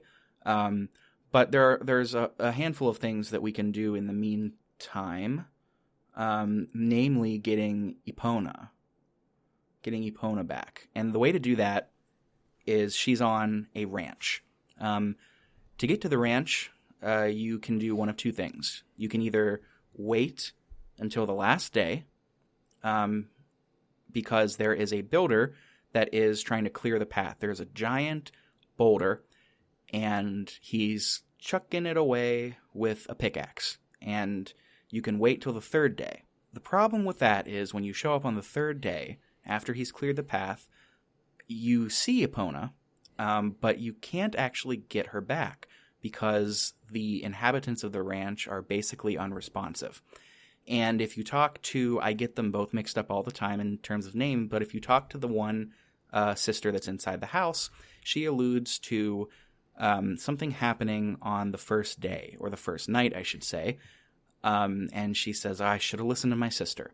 So that kind of clues you in that you have to get there on the first night. Now, to do that, you have to use the Goron special ability of the Great Bomb Blaster. What's Powder Keg? The powder keg. Goron powder keg. Yes. So and I love this because you turn into a Goron, because only Gorons can lift the powder keg because they're super heavy and super powerful. You put it down next to the boulder, and the builder runs back. And if you talk to him, he says, hey, I was doing that. It's just so funny. And then if you talk to him after the path is clear, like on the next day or something, he'll say, well, I guess as long as it's clear, it's fine. And it's so like, he's so dejected and hurt that you did his job for him. It's kind of funny. But anywho, the reason that we bring up this optional quest, well, I guess it's not optional really because you need Epona, right? But the reason that we bring this up partly is because it leads to one of the most bizarre quests in the game. And that quest, I swear to you we're telling the truth, involves an alien invasion. Do you want to take it from here? I loved that quest. It's and it so scared fun. It scared the daylights out of me as a child. But you only get to do that if you show up at Romani Ranch the first day. And you meet up with the sisters Cremia and Romani. Cremia is the elder sister. Their father has died. They are living alone on this ranch together. They are all they have left. Romani teaches you the ropes of how to use your bow, and then you have Epona back. And so she says, and every night around the time of, or every year around the time of the festival in town, they come. And it's these aliens. Like, what in the world are aliens doing here? But they're coming, of course, for the cattle of the ranch. So at like 2 a.m, these aliens show up, and you have to fend them off with your bow, which if you're using the slowed Song of Time, it's pretty manageable. But if you're not, it's a little bit difficult. But by doing that, you actually help yourself with future day events at the ranch, which we don't necessarily have to get into. But we do get Epona back through opening up the ranch, and that is what is most important, I would say. For sure. There's also a sub-quest after this where you can escort Romani via a wagon. She takes milk into town every evening, and you can hop on and just keep these bandits away. That takes place, I think, the following evening. This quest is pretty easy in all actuality. You really can't fail unless you don't do anything. As you're driving, or I should say as she's driving, you're sitting on the wagon, and you just have to shoot your bow at the raiders that are trying to get the milk. If they break all of the milk bottles, it's game over, but it takes multiple hits for them to break, so you really can't lose if you're trying on this one. But it's an easy enough quest to do because you get, as a reward... What do you get, Richard? I don't know. That's why I set you up, because I don't quite remember. I believe it's is it Romani's mask? Yes, it is Romani's mask. That's right. And it gets you into the milk bar in town. Latte. Even though you're not an adult, you're able to get into the. So it's you are seen as heroic and mature by Cremia, and she says, "Look, here you go. You've proven yourself," and you get into town, and yeah. So now that you have Epona, the next stop is the Great Bay. So they're back in the crossroads where you're going to Romani Ranch, where we left our sad little builder who got cucked by you since you did his job for him with a bomb. Damn technology is ruining the working man's life. But anyways, there's a gate there that you can't get over unless you have Epona. And now that we do, we can get over there. And we hop over and we find out that there's a beach up here called the Great Bay. And when we are on the Great Bay, you walk forward and your fairy darts out and says, hey, there's something in the water. So you swim out and you see it's a creature known as a Zora. Zora are water/fish-ish people. They're bipedal. They look like a human, but they have blue skin. They've got fins, and they've got sort of a dolphin-like slicked back head. And you bring this guy to shore, and spoiler alert, he ends up dying and becoming your Zora mask, which is sad.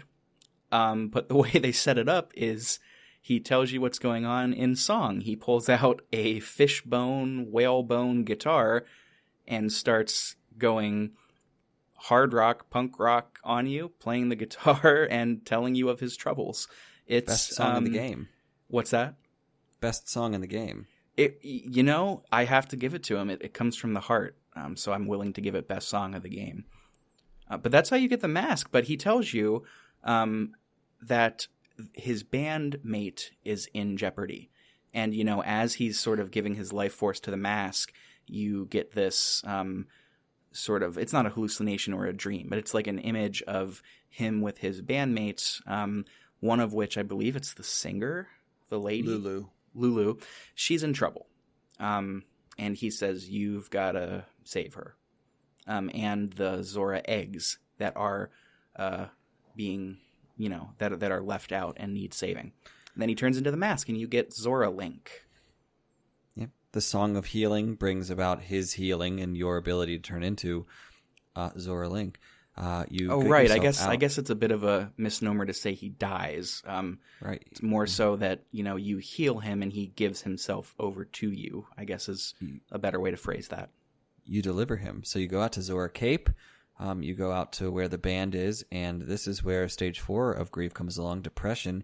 You find Lulu, whose eggs have been stolen, and she has no voice, no desire to sing, no desire to be near anyone. She is alone and off the coast, just kind of staring out at the ocean.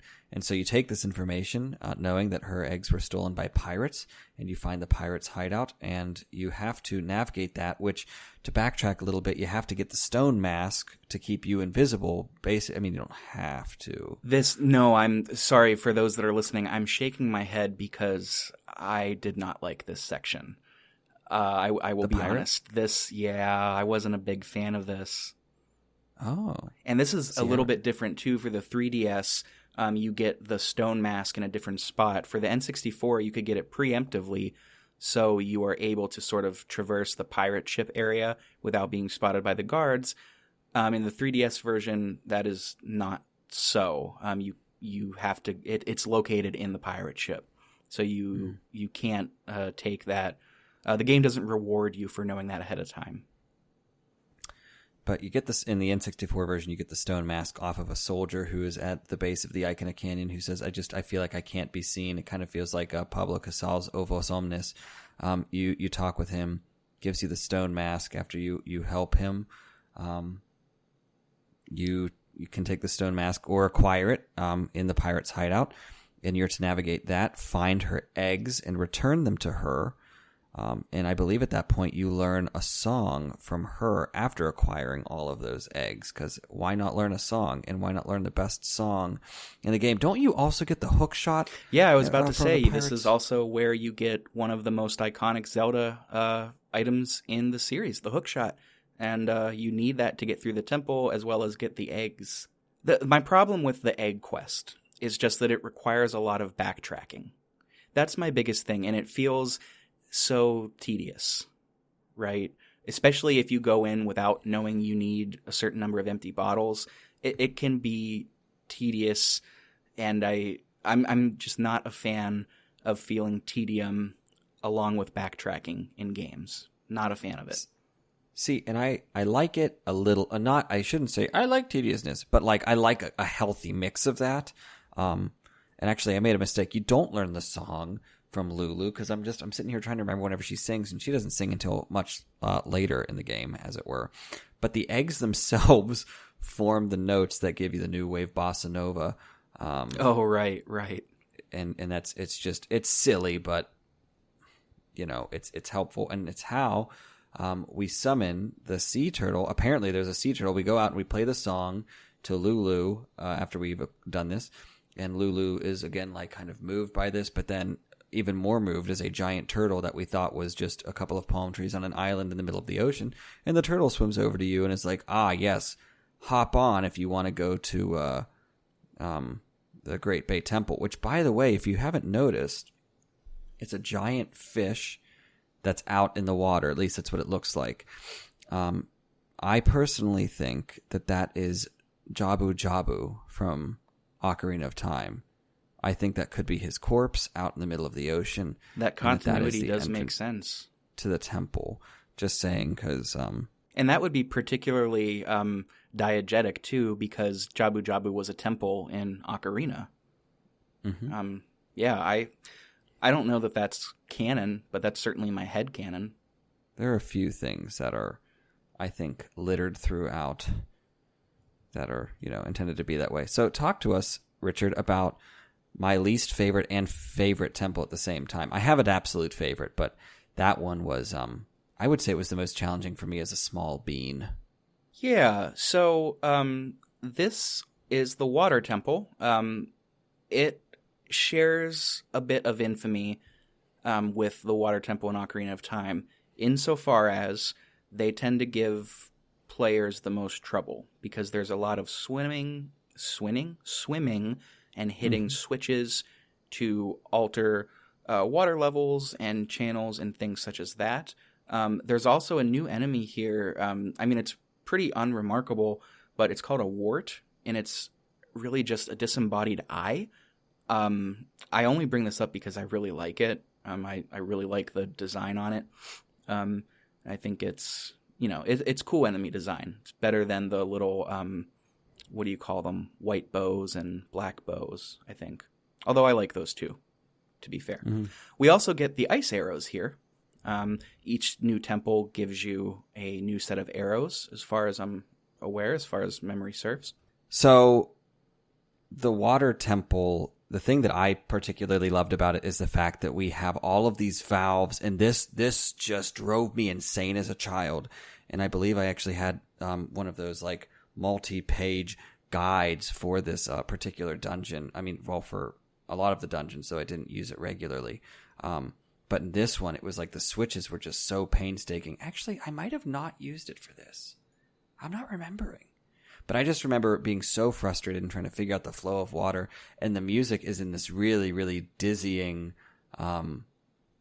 it's some of my favorite music in the game. It's a very, very dizzying kind of 3-pattern theme that happens over and over again. And it kind of matches how, you move a switch, you move a valve, and next thing you know, the direction of the water changes. And it's just, it is tormenting. It is turbulent. It is everything. It's just crazy.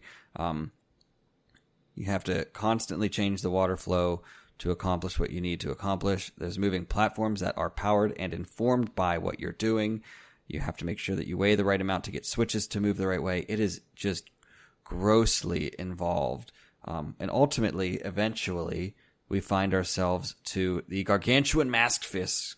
Listen to me speak English. Georg. The gargantuan masked fish, Georg. I think I heard somebody call him George once, and I had to chuckle at that. This is a boss fight that is super different depending on what platform you're playing it on. And that's, we didn't mention this before, but the boss fights between the systems, that is to say N64 and 3DS, they are drastically different. And this one is a super great example of that, because each of the temple bosses is in the in the 3DS version, has these big eyes on their backs that designates it as being a weak point. As far as I remember, and again, you would be better to ask this, but that's not present in the N64 versions. What, eyes on the back of Georg? And all of them, Odawalla and Gyat and No, Georg. none of them have eyes, or not really. I mean, with some of like the mini bosses maybe, but you don't get that with them. That's the way Georg works is, at first he's jumping around, you shoot him with arrows a couple of times, and after a couple of hits he gets stunned, and it reveals the giant eye. That is his weak point that you've got to then hit. That's interesting, yeah. Because in the N64, you just, you shoot him with arrows and then you shock him or stun him or slash him depending on where you have him. But look out, it's not just Georg, it's his little babies, and you have to fight all the babies. And that one of the Zora mechanics that I was obsessed with as a child, which was only enhanced by Chateau Romani, which is a milk that you get that gives you infinite magic, is the fact that the Zora uses an electric shield of sorts that, like, it's a barrier. And so you can shock the living snot out of Georg. Yeah, it's a doozy of a battle. And yeah, there's no giant eye in the N64 like there is in like there is in the 3DS, but all that to say, you still beat the giant fish. You get the remains. You witness another short scene with a giant, and the giant says, "Help our friend." And you think, okay, this is the last giant, right? And you're like, but it's our friend. So it's very curious. But you have restored peace to the Great Bay area. After defeating Georg. And again, I talked about temple design earlier. So we have a basic temple with woodfall. We have a vertical temple with snowhead. And then we have this just absolute maze labyrinth nightmare in the Great Bay Temple. And I just live for it. It changes things up for sure. But next, I believe the next section is the castle. Is that correct? The next required section is the castle? We go to Icona Canyon, actually. The canyon. That's the next place. Right. So there's, again, all kinds of things you can do after the Great Bay Temple, but we're going to find our way to Icona Canyon next, which is my favorite part of this game. I didn't mean to fall this in love with such a region in a video game, but it takes the same plagued theme of each of the areas and puts it in a really, really, like, almost macabre, morbid, distorted, decaying sort of sound. It's really unsettling. But we get to Icona Canyon. Icona, you say Icona, I say Icona. So we get there, and it's the Valley of the Dead, which, let's talk about the fifth stage of grief, which is acceptance. So these are the dead, and they are coming to terms with their mortal existence being over, which I find to be interesting. We get a number of masks in this area. This is where the couple's mask, that whole quest line, you're able to get some stuff for that here, right? I didn't end up doing it, but it comes to the... It ends. It doesn't end here. It's where the climax is, really. Don't you get the all-night mask here so you can hear the grandma's story? You get the all-night mask in Clocktown. Oh, right. My bad. It's all good. But you get the Garo's mask. You get the captain's hat. Actually, no, you get the Garo's mask from the Gorman brothers, if I'm not mistaken, which is a whole other thing, but we can keep moving for the time being. So we get to Icona Canyon. It's really unsettling. We're using basically every item we've gotten because we have the Lens of Truth to see the dead. We have ice arrows to get across the Octoroks. We have all of these items that have been aiding us along the way. Yeah, Icona is a very unsettling place. One of the most unsettling moments is getting the Gibdo mask, which eventually you find your way into a house that is a giant music box atop the canyon. And while it's playing it's not playing anything when you get there, you go inside and you sneak inside and you end up having to use the Song of Healing to heal a little girl's dad from being taken over by a Gibdo. He was doing experiments of some sort, and he is possessed, and it's horrifying. It's really creepy. It's gross. This part of the game just like still gives me some heebie-jeebies. So you heal him of that curse. You also end up having to get yourself talking to the ghost composer brothers. I believe it's sharps and flats, or do you just talk with one of them? I'm trying to remember off the top of my head, but I cannot. There's just so much to do in this area, and I could go down all of it and sit here and piece it together in my memory perfectly, but in the interest of time, I'm just going to say we get through the Ikana challenges outside of the castle, and then we get ourselves into the castle. We use almost all of the items we've acquired so far. We get the mirror shield, and it's actually said to be, I've heard it said that it's a rumored fallen Hyrule is actually what Ikana Canyon is. Whether that's true or not, I'm not entirely sure, but Ikana is to the east. We should also say that this point of the game, or around this point of the game, you learn a new tune called the Elegy of Emptiness, which is, given what it does, I'll call it the best song in the game.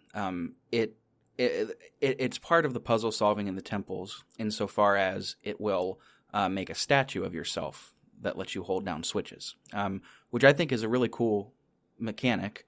But this spawned a particular creepypasta on the internet known as Ben Drowned.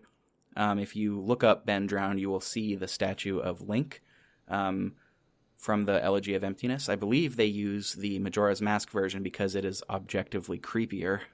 Ben, I know you are really into that whole creepypasta lore. I am. More than that, I'm interested in what the Elegy of Emptiness truly does. You learn it after you defeat the King of Ikana, whatever. After defeating him, he teaches you the song.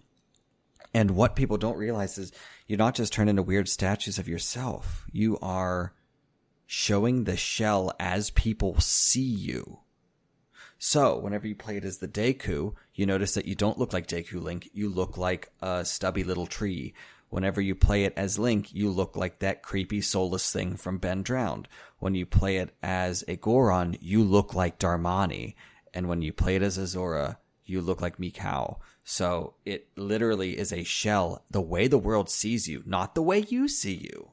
Which I find to be such an interesting sort of dialogue on how the world works. Just brilliant. But we learn the Elegy of Emptiness, and we make our way to Stone Tower, which I know we've talked about a number of different map designs in terms of the temples. But this one, so it's a temple, right? And it's laid out kind of similarly. There's some high risk, but ultimately the interesting mechanic is that it turns upside down. And that's what makes it so unique and interesting. You're going to use the Elegy of Emptiness to make statues of yourself and to overcome all of the obstacles that you need to. That is, again, why it's the best song in the game. It does so much for you. And this, I don't remember if you just said this, Ben, I apologize, but this temple is going to make use of a lot of our previous temple strategies. So at the beginning, I had said that Ocarina of Time falls into this trap where it gives you a new ability or item, you use it for that temple, and then its use and relevance declines drastically after that. And Majora has a bit of that. However, here we are using a lot of what we've done so far. So you're going to be dealing with lava, and you can, act as a Goron to prevent damage. You are going to need to use the Deku Scrub to fly. You are going to need to use the Zora to swim and or walk underwater. So this stuff does all come back. So this is a part of the game where I am happy to say that I'm wrong about that. You get to use a lot of your items and skills and abilities here, but the highlighted items are, I guess, kind of appropriately highlighted, are the Mirror Shield, which helps you control the sun's rays with an interesting face on it, but you also acquire the light arrows in this temple, which are of great use. Some of the mini-bosses are the Garo Master, who I love, but my favorite mini-boss of all time appears, and this is after you flip the temple upside down and make some more creepy versions of yourself. And again, you fight wizard robes here. But my favorite mini boss of all time is Gomus.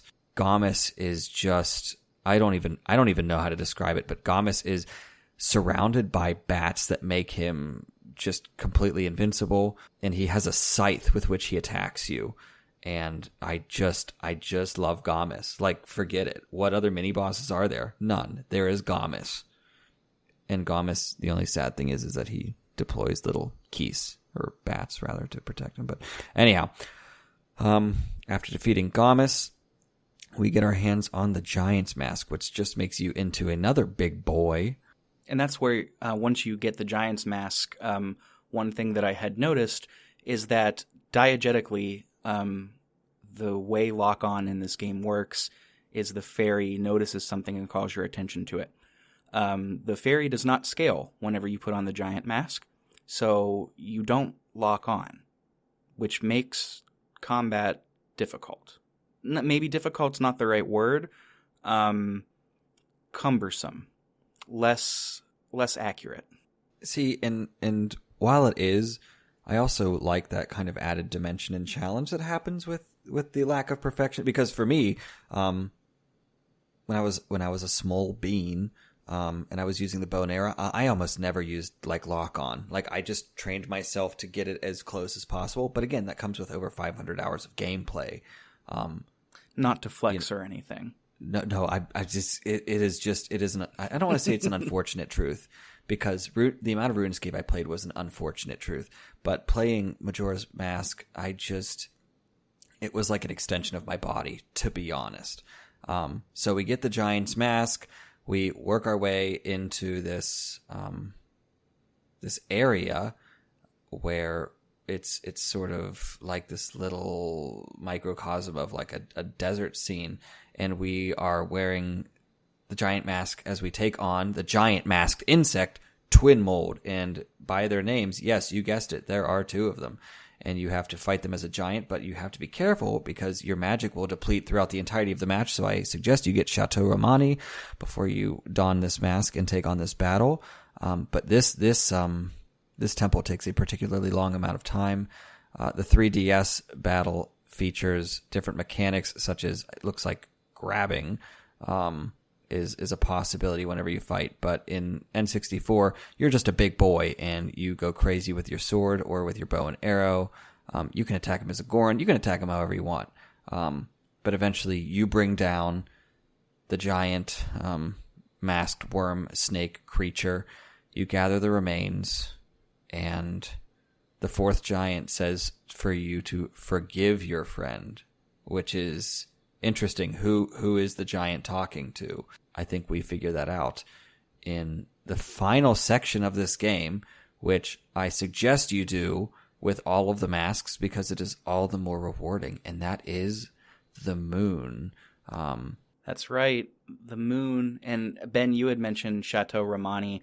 It's strongly suggested during this last section to go ahead and drink that because it gives you unlimited magic, and this is endgame anyway.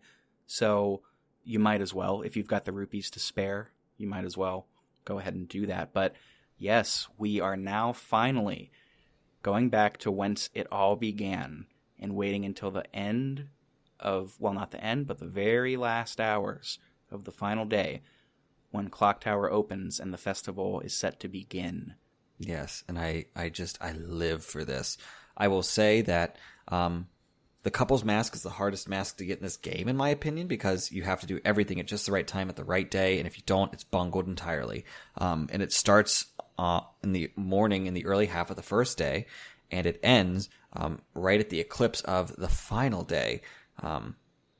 And I don't want to ruin this plot line, so I'm not going to, because if you have beaten the game and you don't have this mask, you must. To get the full, all that this game offers your gamer taste buds, you must complete this mask. It is stunning. It is just a story that fills you. It's sort of like the It Hurts brother moment in Full Metal Alchemist Brotherhood. It has a lot of emotion I never experienced. before And in my again, I'm life. still going through that, so no spoilers, people. No. I wouldn't think of it. I knew you were that far though, because I remember you sending a message going, "Dude, what is this?" Yeah, that was the episode that hooked me. We learned something interesting here at the end of the game, though. We learn that it is not Skull Kid that is the true culprit. Not at all. He is, in fact, being tainted and controlled by the mask itself. The mask is the true antagonist. And indeed, this is hinted at the very beginning of the game when we hear the mask's theme. That is not Skull Kid's theme, as many people think it to be. It is the mask's theme. And indeed, the mask has been figuratively pulling the strings this whole time. Skull Kid is just I don't want to say weak-minded, but he is an easy husk upon which the mask is able to deal out its misdeeds and evil. To speak more into the psychology of this game, because everyone will say, "Oh, but Twilight Princess is the darkest game." Okay, it's like physically dark and dark appearing, but if we're going to talk actual psychology, Majora's Mask takes the cake every time, at least in my opinion. It's got these brutal themes, but Skull Kid is lonely and is sad and has been persuaded by this mask. Basically, he's been overtaken. Yeah, so you get up to the top of the moon. Or rather, not to the top of the moon. You get to the top of the Clock Town's tower. Goodness, say that 8 times fast. And you play the Oath to Order from the first of the temples, from Woodfall Temple, and the giants show up. And Skull Kid is standing there, just flabbergasted by the fact that his friends have shown up. Tattle and Tail, the two fairies, are reunited, and everything looks like everything's going to be okay because the giants are holding the moon. And then, as Rick just said, it's the mask calls this puppet of Skull Kid garbage, and basically throws Skull Kid's body at the ground, like at the earth. And the mask gets absorbed by the moon, and next thing you know, you're getting taken to the moon, and you're just like, this is gonna be it. This is gonna be like brutal. It's gonna be incredible. And this is where I get chills every time. The moon is literally a tree in the middle of a field with no music. Best music in the game. We brought the gag to completion. Oh my god, it's so unsettling. I'm going to be honest with you here. The setup, everything at the very end, everything setting this up was done so well. Like you said, the tree, the lack of music, going up, calling him garbage. It's all done so well. And I was just so let down by the character design of the mask itself whenever you fight it as the boss. Because I know I'm getting a little bit ahead of ourselves. But the boss has 2 forms. Majora's Mask and Majora's Wrath. They're both similar insofar as they're the main sorry? Majora's Mask, Majora's Wrath, because there's actually 3. I misspoke. I'm sorry. It's all good. But they're largely the same. It's the mask with appendages, and that is to say, arms and legs. I just felt that was a bit uncreative, and given how high they set the bar, setting the ambiance, some of the other character designs, and getting you up to that point, like, yes, they made it clear the mask is the problem, but just giving it arms and legs, to me, it was just shy of lazy. They could have really done a lot more with it, I felt. Yeah. No, it's Majora's Mask, Majora's Incarnation, and then Majora's Wrath, and I don't disagree with you at all there. That was the only part of the game that I was truly disappointed with, was the final battle, but we'll cross that. We get to the moon, we run up to this tree from far away, and there are 4 children chasing each other around this tree, and one child sitting under the moon sitting under the tree that won't talk to you. And each of the children wants you to play the mask salesman, and they'll ask you for masks, and they say, why don't we play and I'll take masks off of you? And it says, that's fun. And they say, why don't we play hide and seek? I'll hide, you have to find me. Or something to that end. And so you go through a mini version of like the temples that you've previously beaten. And whenever you find the children, they say really, really curious questions to you about your friends and whether they view you as their actual friends or not. And it says, like, what's important to you? Does it matter to anybody else, or is it just to you? What does it mean to be important? Your value? What do you base it on? And there's all of these existential questions that are coming out of the mouths of children that are wearing the masks, which the masks are the remains from earlier in the game. And it's really, really unsettling. And every time that you beat one of these harrowing mini temples, you find this child in like a strange little bedroom, and they're just there, and they ask for more masks, and then they say these unsettling things to you, normal things. And then we go to the final child, and we're given the fierce deities mask at this point if we have all of the masks in the game. And the last child doesn't want to play hide and seek, but he wants to play good guys versus bad guys. And he says, you be the bad guy. And the fierce deity mask in Japanese, I believe, translates to Oni Link, which means demon Link. So there's some curiosities around that point, but we get the fierce deity mask, which has that been explained by the dev team? The team has said, when asked about the fierce deity's mask, what is it? And they say, imagine all of the hopes and fears of all of the people on Earth below in Termina, all amalgamated into one mask. That's what it's supposed to be, is a representation of everyone and everything. And so then we have the mask who comes out of a wall and fights you in the most year 2000 final boss chamber of all time with, extreme indigo and rainbow stuff everywhere. It's a beautiful battle place, but it's got some colors going on. Yeah. And so after we defeat the mask, we get our end credits, and we see the happily ever after. We see Cafe and Anju get married, and this is what I wanted to talk about, and then we see the butler crying over a small little stumpy tree, and that's because his son was killed to turn you into a Deku in the first place, and that's why you remind him of his son. Oh, I missed the post-credits scene. That must have been it. It's meaningful to say, though, before we get the proper credits, we learn who the giants we're talking about. We learn who the friend is, and indeed it was Skull Kid. We learned that Skull Kid was friends with the giants, and they had forgiven him. That's why they were asking you to help. And we also learn that we've met Skull Kid before.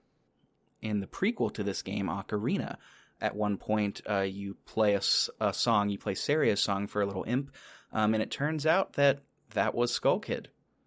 So we're really coming full circle here. This is one of the few times that the Zelda franchise truly ties two games so heavily into each other.